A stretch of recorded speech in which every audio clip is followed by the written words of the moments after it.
don't think David Moyes will be in any hurry to remove Kurt Zouma from the West Ham first team. But at least now I think he's got a viable option. Now, just by me saying that, and I'm talking about Konstantinos Mavropanos here, by me saying that would probably indicate I don't think he had one before. I think he probably did, but he wasn't prepared to use him. And when I say he did, it was Thilo Kehrer. I think Thilo Kehrer's best position is as the right-sided centre-back. And when Kehrer first came in, and I think the only reason he was either signed or he was brought into the team were because a number of reasons. I don't think West Ham had expected to sell Issa Diop as early as he did. I certainly don't think the club were anticipating Nigel Gerd's injury. It's pre-season against Rangers, I think. Anyway, for whatever reason, we go and sign Thilo Kehrer. He found himself in the team. And his first few games, he was sensational. He really was. And then for one reason or another, he found himself out the team. And then the next time we saw him, he was deployed at right back as a replacement for Vladimir Soufal. He wasn't very good. He kept on making at least one big howler in each game. And it was not every time it was costly, but you felt there was a mistake in him. You thought there was a calamity about him. And he never really found his form again, I don't think, until the end of the season, towards the sort of latter rounds in Europe. And I think he very much redeemed himself. But as I do think is the case with David Moyes, I think once you fall out of favour, it's very hard to find your way back in with him. A great case in point would be Maxwell Cornet, even though I do think these circumstances are different.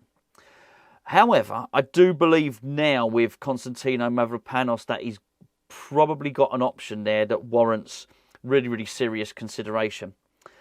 I've been absolutely amazed with the signings that we made in the summer. It's not usual that all your signings are decent, but I think they are. I really do.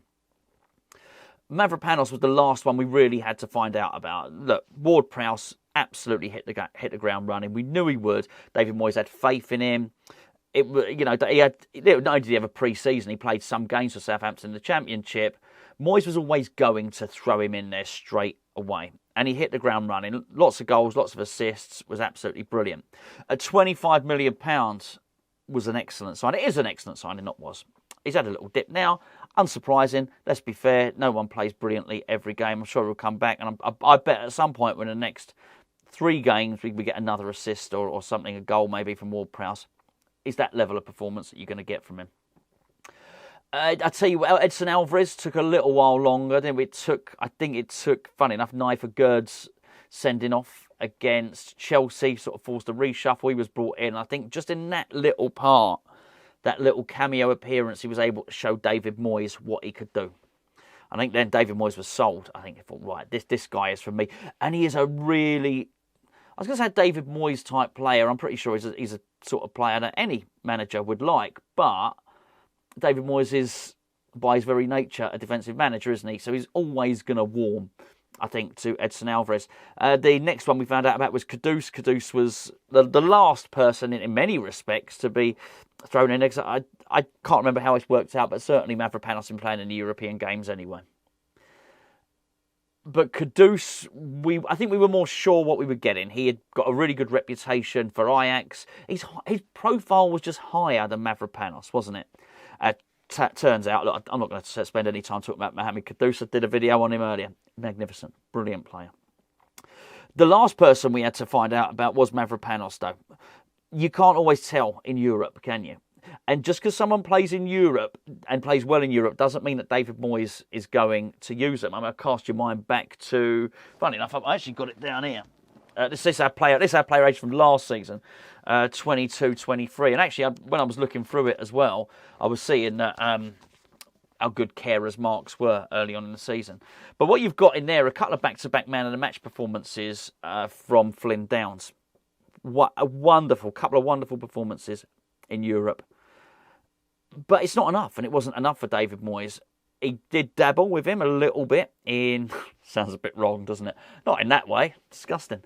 He did utilise him against Manchester United and against Liverpool, but not in his preferred positions. One of them he was playing on the right side, one of them a little bit more attacking midfield. My point is only that playing well in Europe for David Moyes does not mean that you are necessarily a viable option for the first team.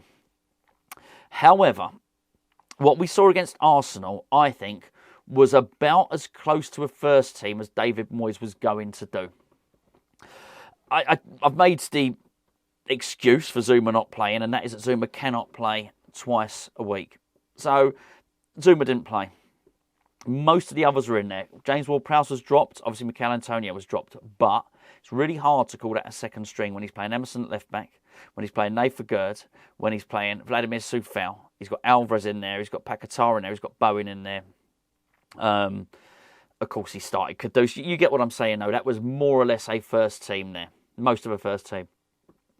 So, Matt, this was not a game against some far-flung European team in the Conference League. This was a game against Arsenal at the London Stadium, and David Moyes' record against Arsenal is atrocious. I think they flashed it up on the screen at one point when I was watching it. I might have the stats wrong. I think I might have read something like 41 games as a manager against Arsenal, something like that. 4 victories. It was truly appalling. Truly appalling. So, my point being that Mavropanos was picked to start a game against Arsenal. And yes, all right, I know that maybe that was Arsenal's reserves at the start of that game. Moyes wasn't to know that. At the point when Moyes picked his team, he did not know what Arsenal's team was going to be. And I thought Mavropanos is giving him a real option now. Because it looks like, actually, the fourth of our summer signings has been pretty damn good as well. The partnership that he made with Nathan Gerd I thought was really, really good and really promising. We did a Patreon video earlier. We did our player ratings for the Arsenal game, and somebody was saying in that it was either Mikey or Ralph, I think, and they were saying in that Nathan Gerd felt comfortable going forward. Of course, he got that assist with that really good pass for Kudus, that he felt able to do that because he knew he didn't have to cover for Zouma. And I don't mean that to be detrimental or insulting towards Zouma. It's not mopping up for Zouma. In fact, Zouma is the better defender. Out of a Gerd and Zouma is the better defender. But Zouma is, I was going to say slow. It's worse than that. He can barely run. And so what a Gerd has to be at his legs, because a Gerd is the fast one. Well, Mavropanos, I don't know. I've not seen them race next to each other, but there ain't a lot in it. Mavropanos is also very, very quick. So I totally agreed with that comment there, and I thought you saw a more sort of liberated attacking performance a little bit from a Gerd in that game. But as a partnership, they looked really, really good. And sometimes, they say, centre-back partnerships, they complement each other, opposites attract in that sense. There's a lot of similarities between the two players. And actually, I can't remember that many times when West Ham have had 2 fast centre-backs. Well, we did last night. Not that we always need them, because we have such a deep defensive line. It's called the low block now. If you're used to saying low block, get used to it. It will change. Just before low block, it was parking the bus. Before that, it was sitting deep. And before that, it was just defending. It's now called the low block, so we're going to call it that. Basically, West Ham's defenders are quite close to the goal. Let's put it that way. So there's not a lot of space for fast opposition players to run into. However, 2 fast centre-backs is not to be sniffed at. His aerial prowess is very, very good. I'm going to stop predicting the goal because I'm predicting it for quite a while. It hasn't come yet, but I am sure at some point he's going to score a header from a corner for us. His rampaging run forward was very good. Was very, very good. I mentioned in the preview, if you've not gone and check out the preview, I did it with my old man over on the main channel. I said he was almost apologetic. That solo run he did forward, he almost wanted to pass it, and it was fine. He sort of did it in 3 increments, and I just wanted him to let rip. He's got a great shot on him. Go and watch some of his archive footage from Stuttgart. That boy can shoot. He's also strong as an ox. The strength that he displayed, and when you're going to play him on the right-sided centre-back, and you've got a little bit ahead of him, Kudus is also... well, look, one of them's strong as an ox, one of them's strong as a bull. Take what you want. I thought there was a lot of strength, grit and determination down that side, including Soufal in that as well. I do think that he's given David Moyes something to ponder. Now, don't get me wrong, I think Moyes will ponder it for a brief period of time, and then he'll very, very quickly conclude that he's going to still go with Kurt Zouma anyway. And so he should. And that's right. Zouma has been very, very good for David Moyes. but he really couldn't have done any more. Now, I understand at the end of the game, and I've mentioned this already in the review, maybe, just maybe that he could have done a little bit better for that third goal. For their goal to make it 3-1. That being said, I do think had that happened in the 60th minute or whatever, I think he shows a little bit more urgency, and he probably just gets to that. Towards the end of the game, it's been a long game. We've done a lot of defending, but I mean, I was very impressed with the whole defensive unit, be it Soufal, obviously Mavropanos, Agurd, and Emerson, and actually the two guys in front of him I think did pretty damn well as well in terms of Alvarez, who looked back to form, and Thomas Souček. So, I mean, look, all in all, it was a very, very good performance. I think when you're pressing that much in the way that the team had pressed, it was incredibly impressive. I said it in the review last night.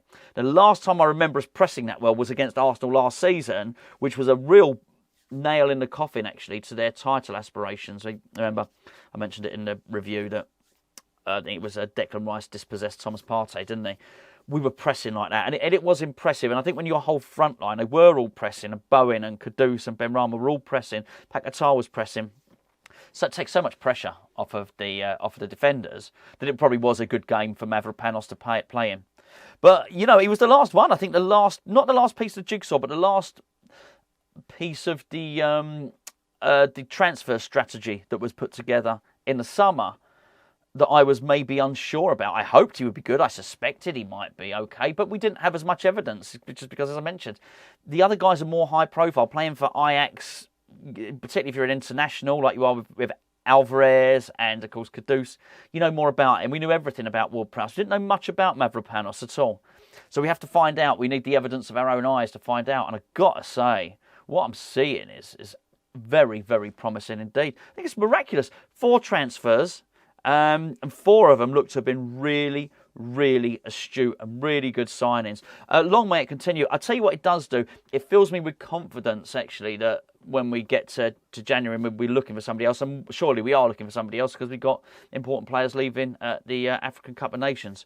When we do, I am very, very confident whatever positions we highlight, we go out and get. I've got confidence that we're going to go out and get them right, because the transfers, the last 4 we've done, have been so good. But there you go, Mavropanos. I was impressed. Let me know what you think in the comments below. I think, and I hope, David Moyes was impressed. Don't think he's going to drop Zouma just yet, but I do think he would have thought about it, even if it was just for a second.